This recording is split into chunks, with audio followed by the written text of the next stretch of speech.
কেউ একজন প্রতিটা মোনাজাতে আপনাকে চাইছে, আপনার ভালো গুণগুলো বলে বলে রবের কাছে ফরিয়াদ করছে।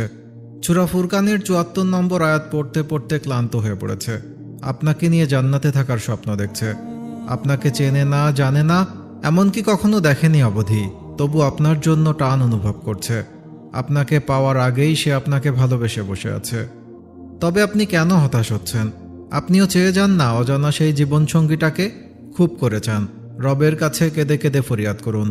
আল্লাহর কাছে কোনো জিনিসের অভাব আছে বলুন? আমাদের শুধু চেয়ে নিতে হবে। এমনভাবে চান যেন আপনার রব খুশি হয়ে যান। রবকে সন্তুষ্ট করতে পারলেই তো মিলবে পরম আকাঙ্ক্ষিত সেই জন, যিনি অবিরাম বর্ষণ সহ আকাশের দরজাগুলো খুলে দিতে পারেন।